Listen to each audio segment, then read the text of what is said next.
Hey, Slater Crusaders, America's the greatest country in the world. Welcome to our special canceled free speech under fire. We have amazing guests today. They're fantastic, so I'm going to keep this intro short because I don't want to shortchange them at all. Let me make just one point quick. Since we're canceling everyone all over the place, right? From famous people to like made up people like Aunt Jemima to our founding fathers and black Civil War regiments and just regular people. Maybe my favorite example of that, my favorite example is a lease was pulled from a hummus factory owner because the owner's 14-year-old daughter 8 years ago wrote something racist on social media. It's like, what are we doing? We're canceling everyone. Well, if we're gonna cancel everyone, you gotta cancel Karl Marx. Karl Marx was a flaming on fire racist. I just got two examples, so I got plenty, but I wanna get moving here. Karl Marx, after the Spanish-American War, said, "Is it a misfortune that magnificent California was seized from the lazy Mexicans who did not know what to do with it?" What? Karl Marx in support of the colonization of native people and native lands? Calling the Mexican people inferior and lazy? That'll get you canceled, shouldn't it? I got an even worse one. Friedrich Engels, who is his co-worker, colleague, intellectually and in every way, all like Communist Manifesto, all the rest. Friedrich Engels, so Marx's son-in-law was running for city council, a city council seat in Paris, and that area, that council district, contained the zoo, okay? So this is Friedrich Engels writing to Karl Marx.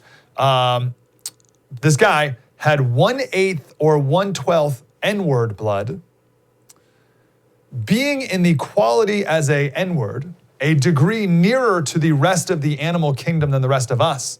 He is undoubtedly the most appropriate representative of that district. Ruh-roh, gotta cancel him, right? You have to. You gotta hold everyone to that same standard. Any racist thought or utterance has to be met with a total and complete condemnation and cancellation. And not only do they have to be canceled, but of course anything they've ever done or founded or were a part of has to be condemned and canceled too. We see that standard played out with the police all the way to capitalism.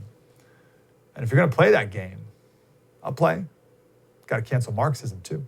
It's an absurd standard to hold a person or an institution to, but it's what they demand. So let's start holding them to it. What is the philosophical underpinning of cancel culture? What's going on around us? We can't stop it unless we fully, truly understand what it is.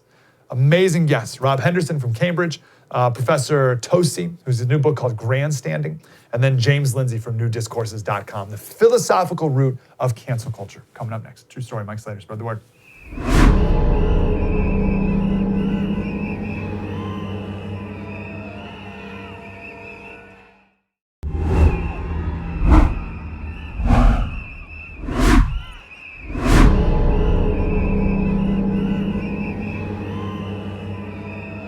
Hey, Slater Crusaders, welcome back to our special canceled free speech under fire. To kick off our amazing lineup today, our good friend Rob Henderson.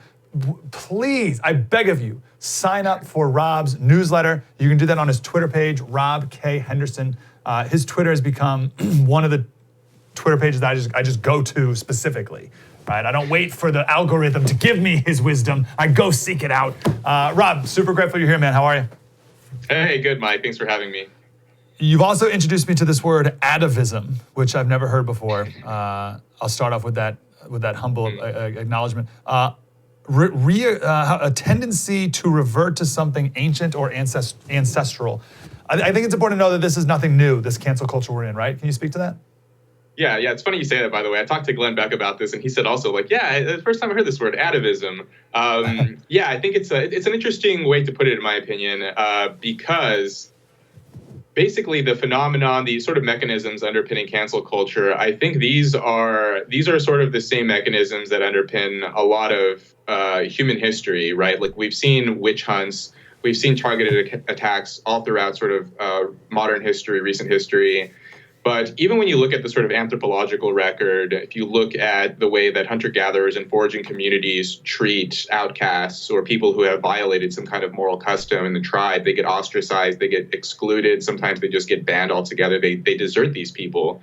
And I think that cancel culture is sort of a modern manifestation of this. If someone does something wrong, we need to tarnish their reputation, remove their means of sort of economic standing, their employment, basically just cut them off from their social communities. Is there something different and or worse about the modern iteration of it? Yeah, I mean, I think that one thing that's different about it, and this is probably a nicer aspect, is that we're not actually like literally killing people or sending them off to labor camps or whatever, like some totalitarian regimes have done through history. But on the other hand, one way that it's arguably worse is that people might get complacent, because this version of ostracism, this sort of nice modern American version of it, is not directly physically threatening. We may think that if we can just keep our head down, lay low, it's not going to hurt me. As long as I mouth the right slogans and adhere to the right beliefs and opinions, then people will just leave me alone. But I think more and more we're seeing that that's not true. We're seeing people, even people who used to be members of these social mobs, express concern about them. Yeah, and you see, like Robespierre-esque, you see the people in the mobs getting canceled themselves. But you were canceled too. Yeah. So so not only were you canceled, but you were canceled in like a super meta way. So what happened? Yeah, it was really, really strange. Yeah, so I've written about cancel culture in Psychology Today and City Journal and some other outlets. And this Dutch media outlet, nu.nl, it's one of the most widely read news outlets in the Netherlands. A journalist from there contacted me saying, hey, these essays are really interesting. Do you want to come? We're doing a video special on cancel culture. And so I agreed to show up to appear on the show. And, we talked for a few minutes. They put together a very nice, 6-minute video clip. I was in there for a few seconds here and there giving my commentary. And so 3 days had passed and I noticed that the video was down. So I contacted this journalist and I said, like, hey, man, is the video's down? Like, the website is in Dutch, so I don't know exactly what's going on. But I'm like, hey, like, what's going on here? And he said, like, oh, yeah, I'm not really sure. I'm talking to my supervisor. Gets back to me a little bit later and says, yeah, my supervisor determined that it didn't meet their profile. So he said, it didn't meet their profile. And I said, okay, does that mean that this video was taken down because a lot of it was critical of cancel culture? And he said, yeah, basically, that's what it was. Even though the video had, garnered something like 176,000 views, a lot of the audience apparently had like written nice comments about it and said, like, it's nice that someone out there is discussing this and sort of challenging what's going on. A lot of journalists and the sort of media credentialed class in the Netherlands, I guess, had contacted this outlet saying, like, oh, this video is becoming, it's too sympathetic to victims of cancel culture. You're portraying them in too positive a light. You're defending them too much. So we need to take it down. And so, this was my first direct experience with cancel culture, where I had been in a video. Now it's canceled. Your video on cancel culture was canceled, which is right. Poetic. Coming up at the end of the special, we're going to talk with Professor Tosi, because his book Moral Grandstanding, and I heard about it from your Twitter feed, by the way. Okay. And we're going to talk about why people do the moral grandstanding, right? But I want to spin the question around for you. Why do people cave to it? What's the motivation behind that? Because we talked before about people apologizing and how that doesn't help your cause. But why do people cave to the mob at all? Yeah. I mean, well, I think that one reason why people sort of jump on these bandwagons and join the cancel culture mob is because they think it'll keep them safe. They think that, if I join this mob and sort of signal just how much I disapprove of this behavior, it sort of builds an immunity around, I'm building an immunity around myself by showing how much I disapprove of what this other person is doing, so that people will no longer pay attention to me, or they will sort of avert their gaze. It sort of like allows me to deflect any negative attention toward me. But it becomes this sort of game, right, where like everyone is thinking this. Everyone thinks that, oh, if I condemn this person hard enough and grandstand and just show how to sort of shore up my moral credentials enough, then people won't look at me. They'll sort of think that I'm this good person. But, what I'm finding is that this is actually not true. People who, yesterday were part of the mob today are targets of cancel culture.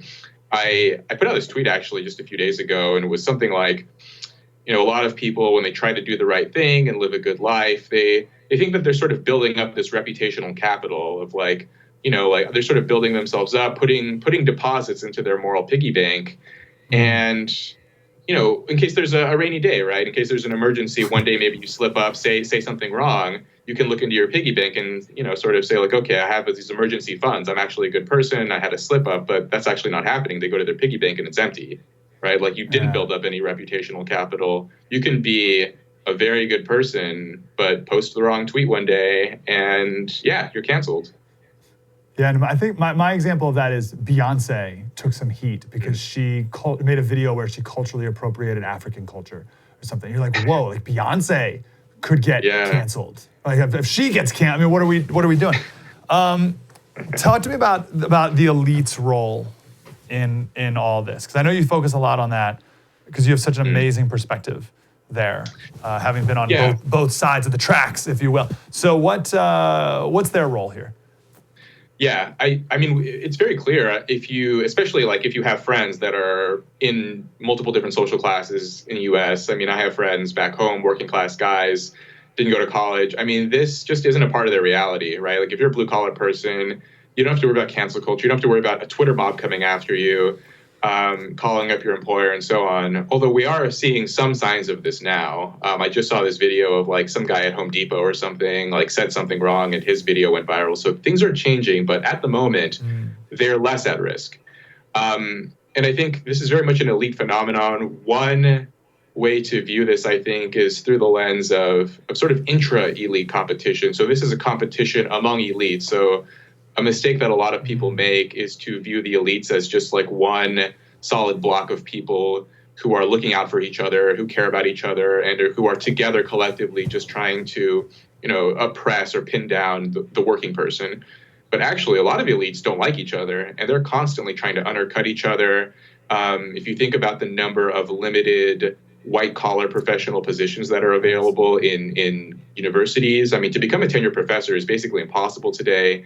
To get a job at the New York Times or whatever, one of these fancy liberal elite places, one way that they can sort of undercut the competition is to change moral standards and moral fashions, right? So that even if you and I have the same exact, educational credentials and you and I are both sort of equally qualified for a job, if I can find an old tweet that you wrote or find an old video clip, dig something up that you said 5 years ago, this allows me to block you out of this position and take that spot from you. Or if you're someone at the top, say, we recently saw this with the op-ed editor and the deputy op-ed editor at the New York Times. They approved that Tom Cotton op-ed. Yep. And all of these sort of junior staffers at the New York Times collectively petitioned and rallied, got on Twitter, formed a social mob, and jettisoned these guys. And one way to look at that is a lot of those young junior staffers would probably love to be the op-ed editor at the New York Times. And this is one way to get rid of them and free up spaces for themselves. Yeah. Amazing. I only got like 2 minutes. This could be big picture. This could be a good way to end. You sent this tweet the other day. When the number of committed opinion holders is below 10%, there's no visible progress in the spread of ideas. But once that number grows above 10%, the idea spreads like a flame. That's it, because we could, you could say, oh, this is just a tiny view. People who agree with this stuff on college campuses, that's it. But it doesn't take a lot before you hit a tipping point. Give us some insight on that.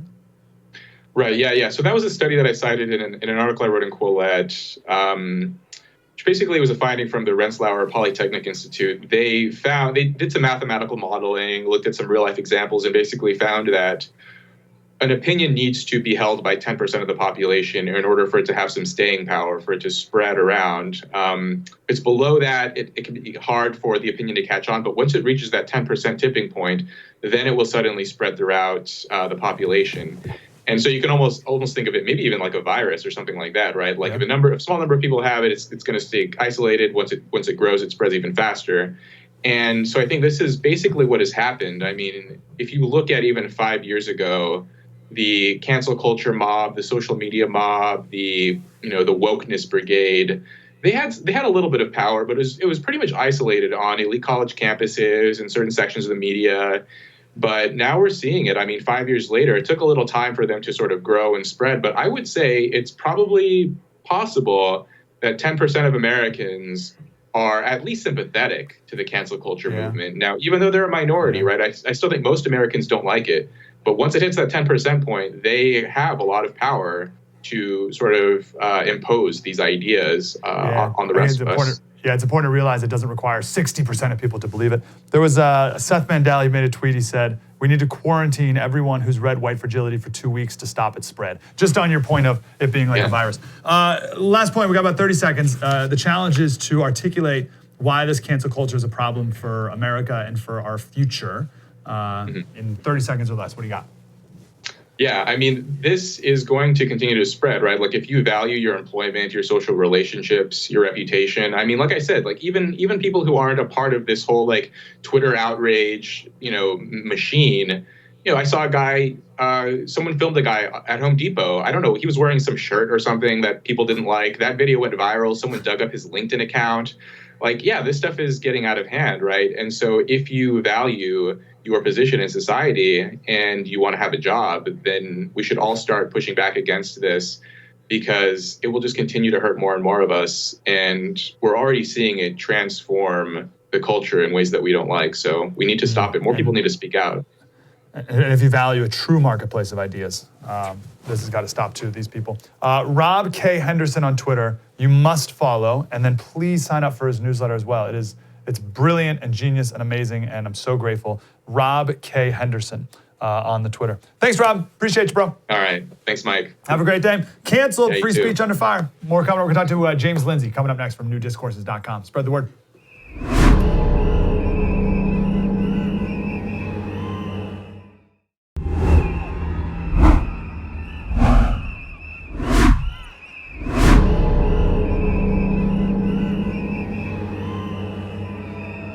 Hey, Slater Crusaders, welcome back to our special Canceled Free Speech Under Fire. The single most important website for you and for the country right now, no doubt about it, is newdiscourses.com. Make it a part of your daily reading. Just take some time every day to go through the Newspeak woke encyclopedia that James Lindsay here has spent. I can't even fathom how many painful hours going through to help us understand the real philosophical foundations of what we're up against right now from the, well, I'm curious what he even calls them, the left, the Marxists, the woke. So James Lindsay, he's the guy who's been crushing this. Fresh off of his brief 3-hour interview with Joe Rogan the other day. James, how are you, man? I'm still tired from that, man. That was a long run. Man, but it was perfect. Maybe that's a good question to start. What do you call these people? Do you call them Marxists? Do you call them what's the word that you? I'm just kind of settling on woke because they call them. Well, they have referred to themselves that way. They're now not letting people refer to them that way. So there's something about it they don't like. But it just kind of captures what they're doing. The formal term is critical social justice, which is a bit of a mouthful. Yeah. Let's actually start there. No. This is the question I want to ask. This is the main thing I've been trying to get across to my listeners that you inspire me, and I want you to correct me if I'm wrong with this. I thought this came out of nowhere, but you've helped me understand that there is a deep philosophical foundation to this that goes back at least to the 30s, and tinder has been laid for decades that we're now just starting to light on fire. Do you find that to be accurate? That is 100% accurate. Okay. Yeah, it goes Can you back give us to who started this stuff? I mean, it depends on how you want to read these things. Philosophical currents aren't, one guy just started everything and then it just took off. Marx had a particular reading of Hegel, if you want to get into the philosophy side of it. And Marx's reading of Hegel allowed him to create conflict theory, which sees society in stratified groups that are in zero-sum war with one another for opportunity and resources. He saw it economically in the 1930s, where you're referring to the Frankfurt School the neo-Marxists, as they were called, created a new way of looking at it. The Marxist revolutions didn't take place, so they said, well, it must not be economics, it must be culture, it must be ideology, it must be that the elites in society are brainwashing everybody to think the way they want them to think so that they'll vote against their own interests and in the interests of the elites. And then that is really where that ball has been rolling with the concept of cultural hegemony, which is that elites telling everybody how to think and making them think along their lines. And that developed through the kind of very radical 50s and 60s, where you had, the kind of post-war Frankfurt School, Herbert Marcuse laying down repressive tolerance, saying that we have to be absolutely intolerant of anything that can lead to intolerance.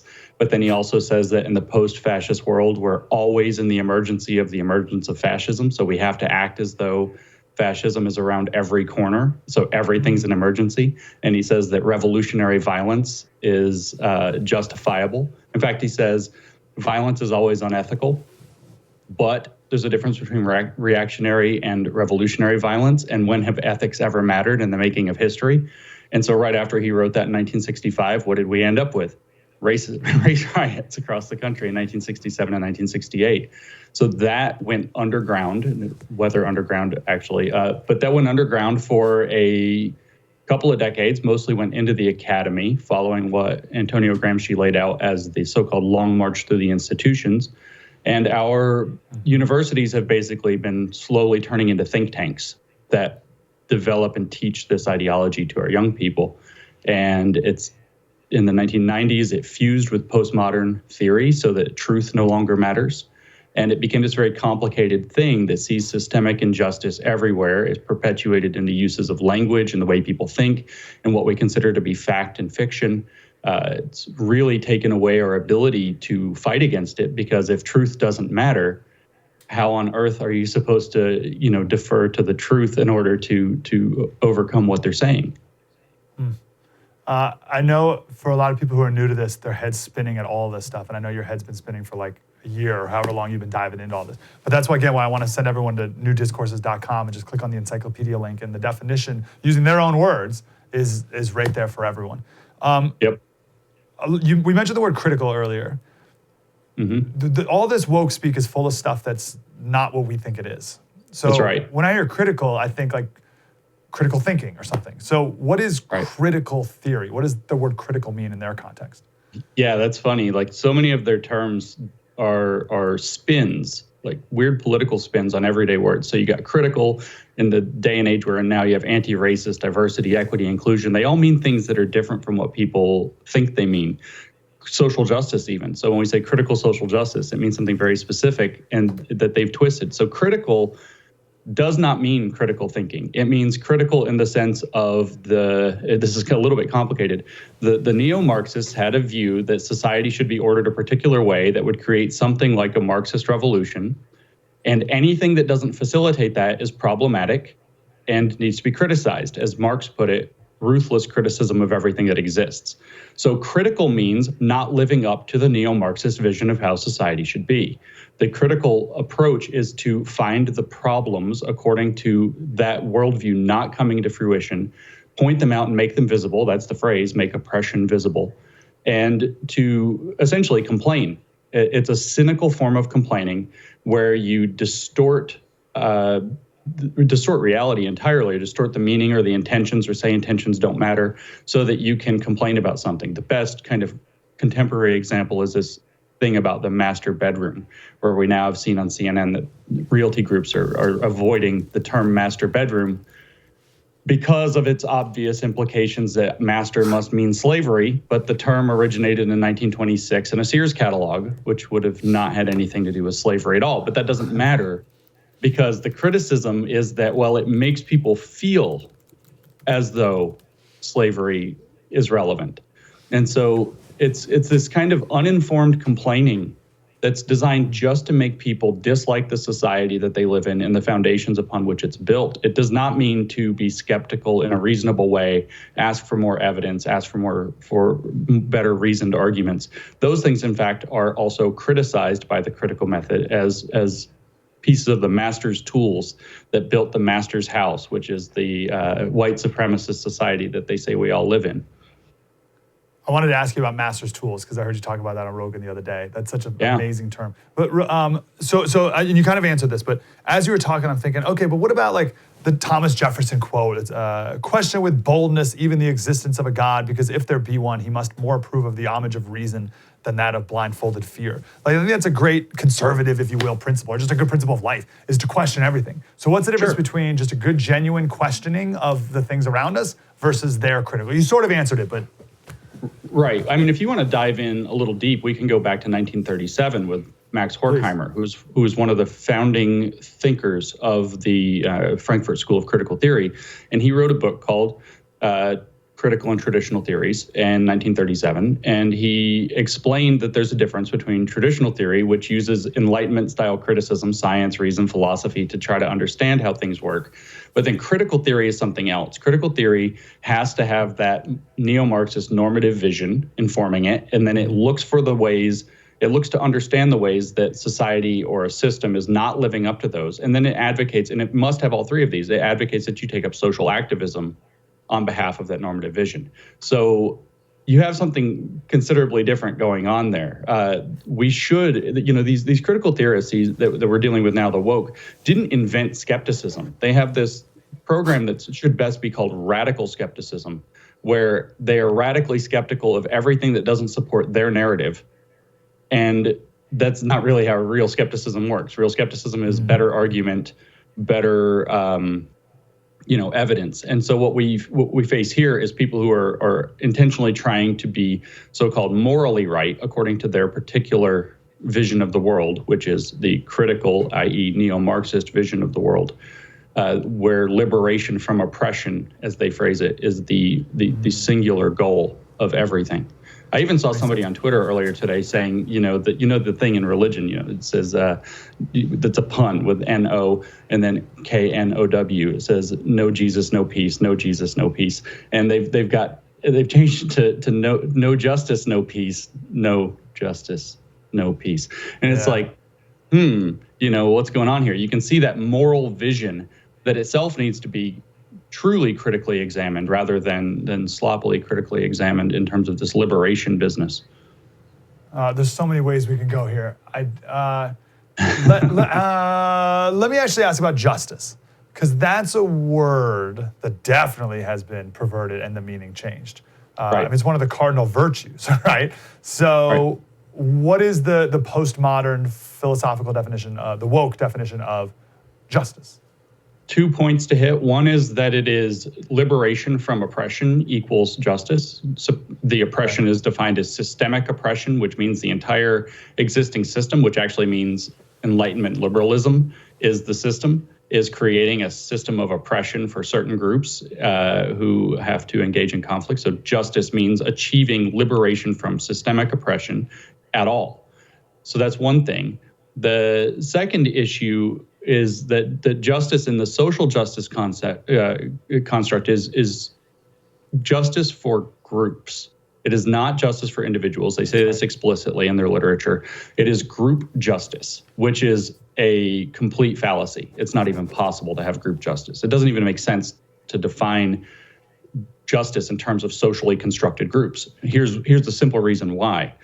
As we all know, we are individuals. And individuals have different ways of thinking, believing, and experiencing the world. And so one single person who disagrees with the group isn't representative of that group anymore. So using something like an identity group is a problem.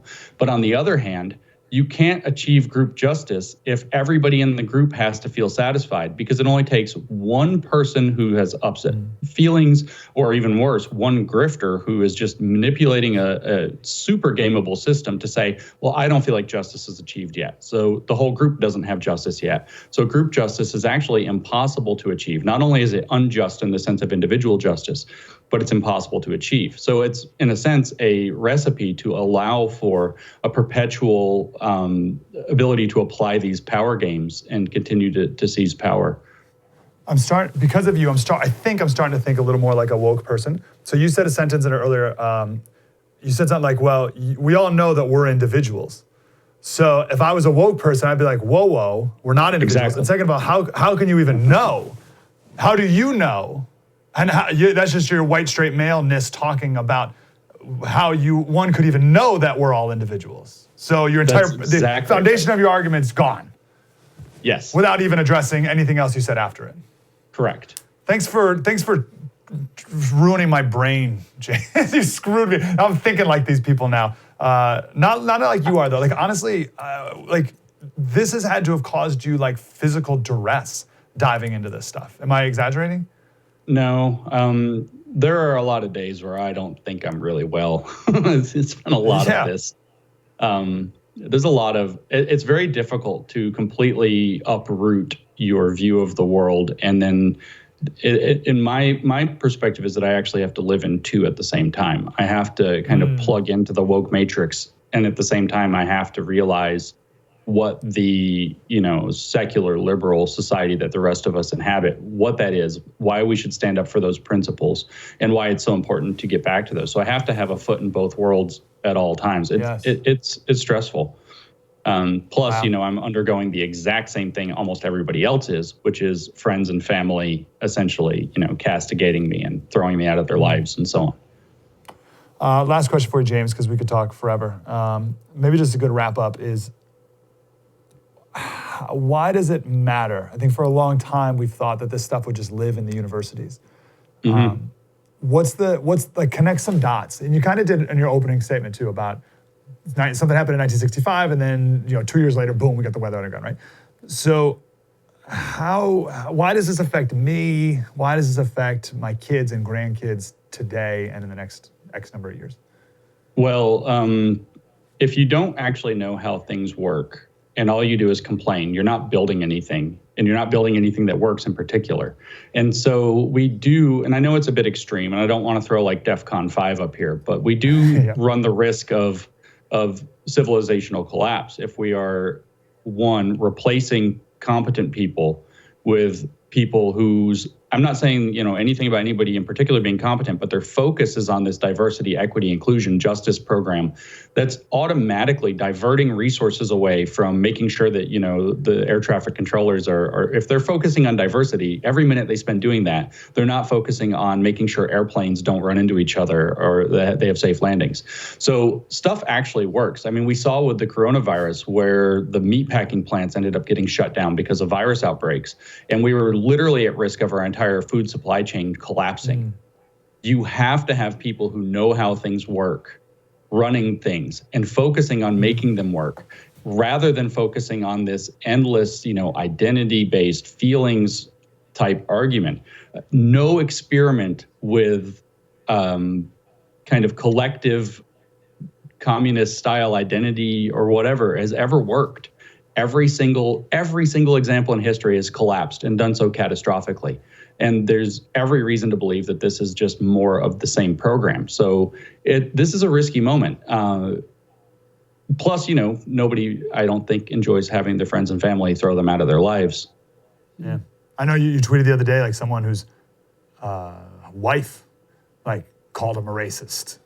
Because they had white fragility and now their husband's a racist. It's like, what do we... Yeah, I'm getting this from interracial couples. I'm getting an email from them nearly every day where their relationships are collapsing because they don't know how to navigate this. Yeah. I'm hearing from people nearly every single day whose kids are denouncing them like in the Chinese Cultural Revolution. All right, James, you're doing, I don't exaggerate, I think it's probably the most important work that's out there right now, and I'm super grateful. So all I can do is champion and give it a little bit more of a platform, and it's I'm super grateful. newdiscourses.com, and you got a book coming out soon called Cynical Theories. But check it out, newdiscourses.com. James, appreciate you, man. Thanks, man. Keep it up. Thanks, brother. And then his Twitter is Conceptual James on Twitter. Canceled. Free speech under fire. Coming up. Mike Slater, spread the word.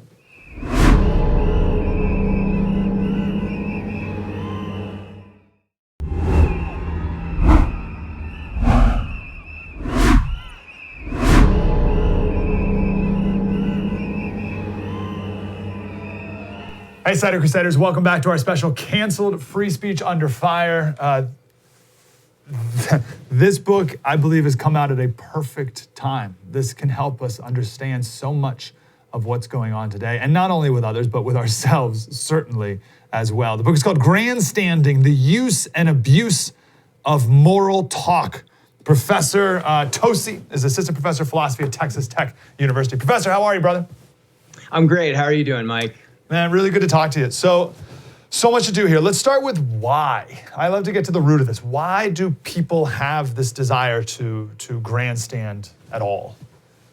Yeah. So why do people use moral talk to self-promote? Why do they use moral talk to look good? So one reason is that we tend to think really highly of ourselves, especially when it comes to morality. We're all moral self-enhancers. So we might think we're a little bit better than we actually are. We also like for other people to share this impression of us. So we want other people to be impressed with our moral qualities. And what we do then is we move in public discourse to present a very favorable image of ourselves morally. So we take strong positions to show people just how morally pure we are. I'm guessing there's nothing new about this. That's in right. General, right? Yeah. So, those psychological tendencies I just described, they've been with us probably for as long as we've been recognizably human. What we're seeing today, I think, is that it's just so much easier for people to get an audience to grandstand. So now I can hop on my phone or on my computer, and I immediately have an audience of I'm not that popular, it's just hundreds of people. But someone like you, Mike, you probably have thousands of people. Millions, please, Professor, please. Millions Yeah, even. but sure, point made. Yes, yeah.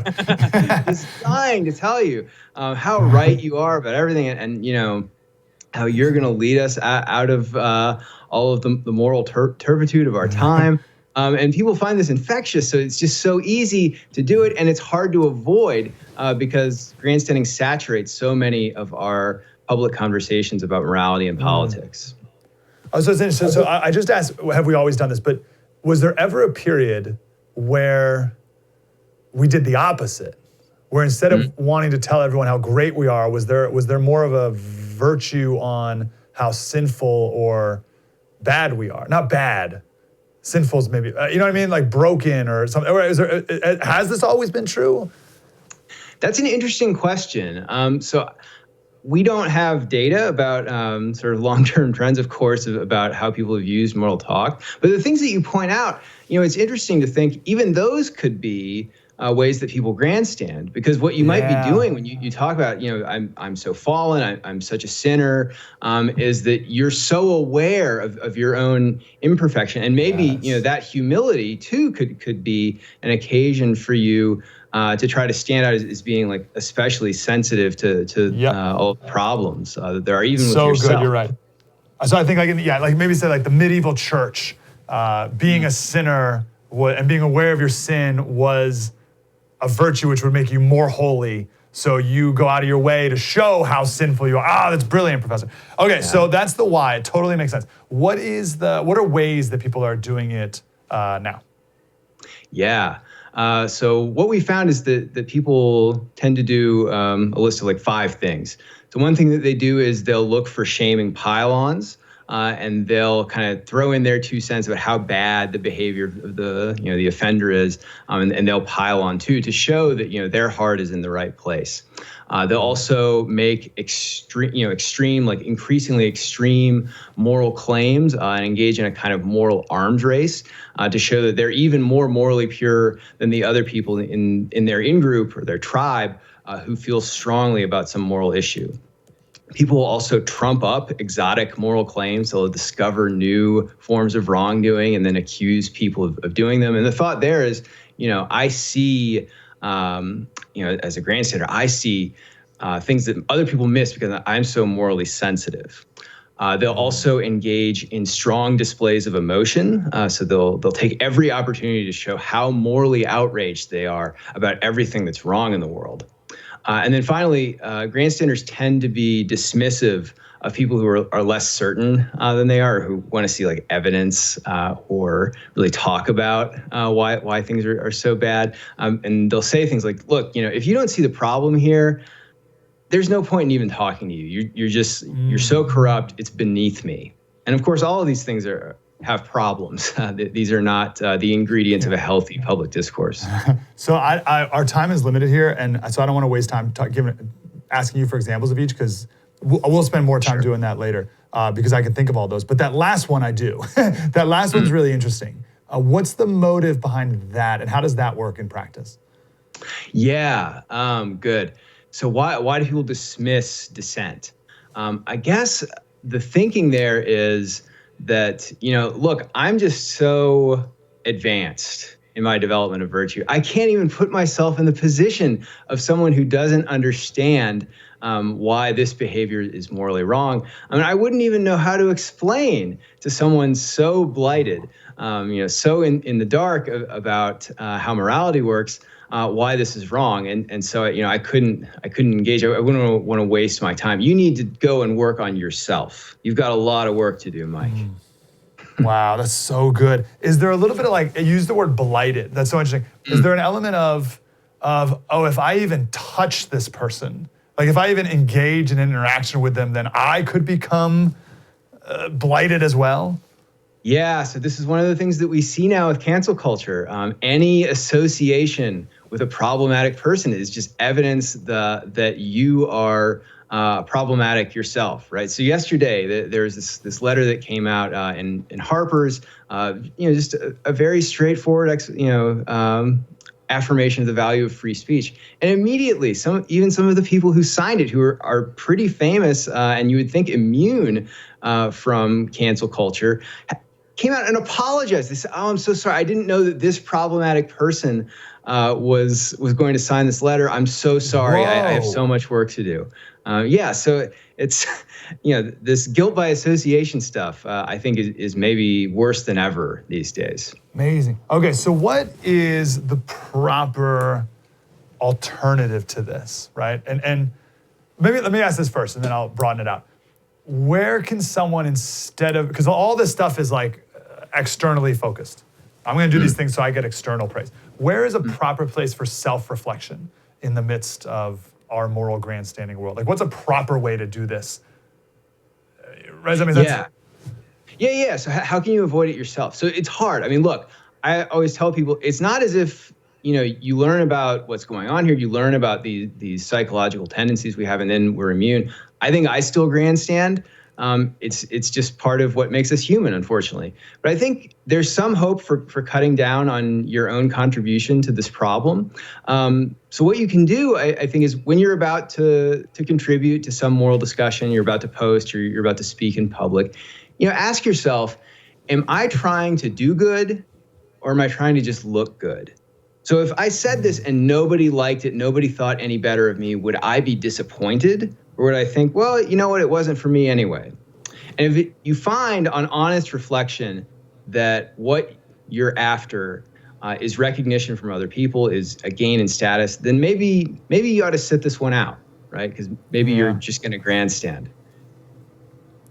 I'm reminded of this story. So I'm rereading the book of Josiah Henson, who was a slave, and he was the inspiration for Uncle Tom's Cabin. And when he first went to his first church service and he heard all about the Christian story, he fell to his knees and had his conversion process and everything. But it was an amazing scene because not only did he say he first had the moral clarity of how evil slavery was and had a bigger understanding of the depths of its immorality, but he said he had an instant self-reflection of his own ego and pride and own problems too. And I was like, that's such a powerful moment, because even a slave could still have a moment of self-reflection. That's someone who you'd think you'd give an excuse to, that they wouldn't need to have a self-reflection of their own problems. But even he did in that moment. So I guess my point is we're all doing this in a way, right? I guess that's my long way of saying that. Yeah. That's right. Yeah.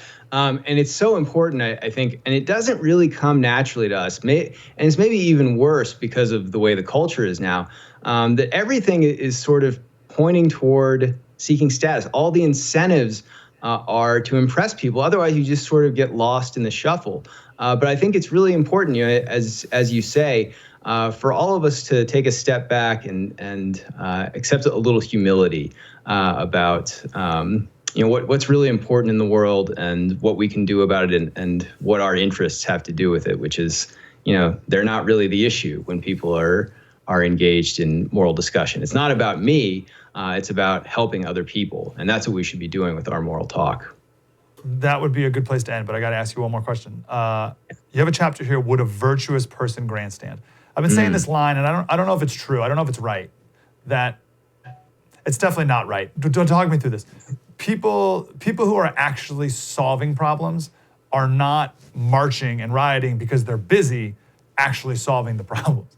Walk me through that. Help me with that sentence a little better. Yeah. So here's a line that I really like from a philosopher named David Schmitz.